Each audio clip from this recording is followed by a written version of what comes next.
So do you remember the first walkout? Like, do you remember the feelings and the emotions that ran through you when you went for that first, say, UFC bout? Is that something that sticks with you or not really? Oh no, I remember. I remember to a T. Like I said, I never forget. I'll never forget the John Lewis walkout because I was so hurt. I was so beat up. I had a really bad injury because Dean Thomas actually in a WF hit me at the inside heel hook and just smashed my leg, just ripped it, broke it, and I limped around on it, and it made my sciatic nerve roll back, and it ended up becoming the worst thing in the world. I could barely walk, and it was one of those things. I'll remember this probably literally. I'll never forget it. I remember walking in there, and all fired up, ready to go, and Militich grabbing my gloves, man, and he just said, "Look, you got your team and your friends in your right hand." He goes, "You got your mother, your family in your left hand, all the things that you've been through in your life." He goes, "You go out there and you just hit this kid so hard." You know what I mean? Because I couldn't mess around. If he pushed me, I'd have fell over. I was so hurt. He's like, "You have to do this. You have to go out there and you have to hit him with that left hand right now." You know what I mean? And there was no, because back then there wasn't enough fights. There was no not taking the fight. That's an impossibility. There's not a UFC every weekend. You'd be lucky if there was 6 in a year. So I'm not going to, and they're trying to create this new weight class. So there's no way I'm not going to do this fight. And I mean, I sit there and I think about it. I can't describe to you all how bad I was hurt, but I never got out of the bed except to cut weight, and I did it in silence. We moved the mats, and all we did was drill the left hand. Boom, boom. He hits me with the jab, left hand, over and over.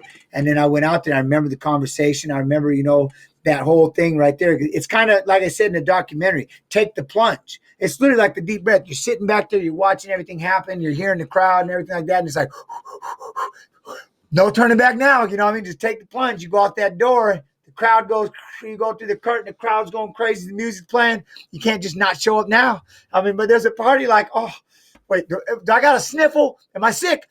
I think I'm sick. Wait, does my ankle hurt? Wait, are you sure? I don't know. But, you can't do that. But in your mind, you're like, don't do this. Don't do this. Then, you know what I mean? And then you go out there. Don't get any easier. But I'll remember, like I said, Militich literally sitting there saying, you got your family, you got your team right here, but you got your family right here, man. You got everything you've been through, all the things you did. Just go out there and blast him.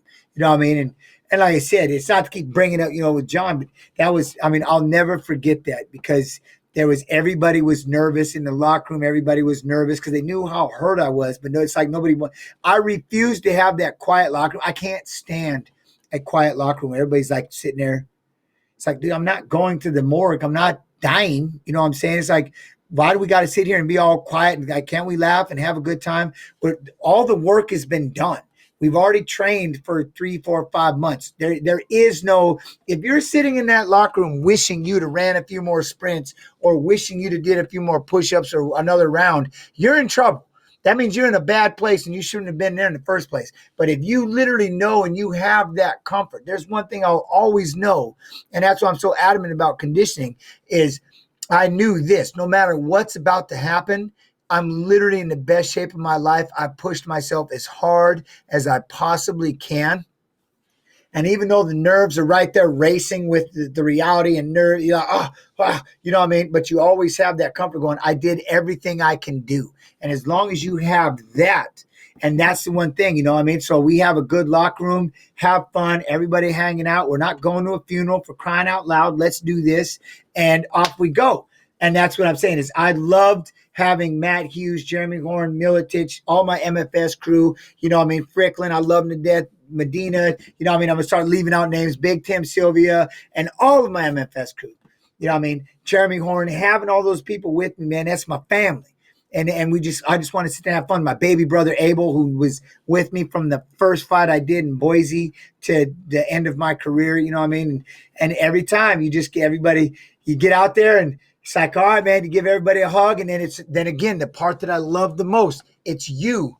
Time to step into that cage. And it's you that get to show everybody how much you love and appreciate it by just by going out there and trying to perform to the best of your abilities. Things happen all the time in the fight. But that's what I tell people, your heart and your conditioning, that's on you.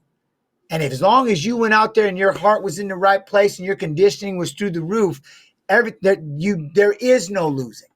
Yeah, I mean, yes, an official win or loss, but to you, to your family, to your friends, there is no losing.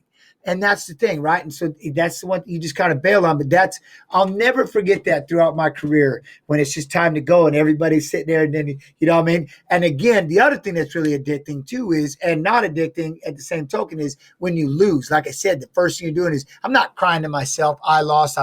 I'm running straight to my team. I'm so sorry. I'm so sorry.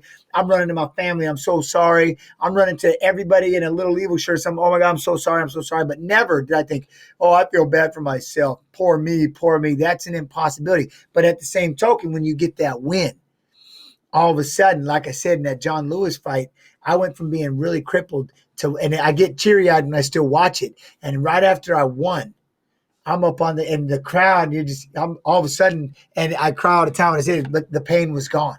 And I'm jumped up on the fence and I'm, you know what I mean? I'm like, so there's something to that. And you know what I'm saying? There's something to that, you know what I mean? Because you just gave everybody for a moment. You know what I mean? You put a smile on everybody's face. And that's what I did from the day I started wrestling. When I was a kid, I just wanted to put a smile on my mom's face. I just wanted to put a smile on my brothers and my sisters. You know, I want to put a smile on my coaches, my teammates, and all those parents that took care of me, that drove me to wrestling tournaments when my mother was too busy because my father was, you know, I mean, he was AFK. And, you know, and that was the only way. And so I did that all the way through my entire career because that's all I knew. And I knew that was the way that I was going to show everybody how much I love and appreciate them.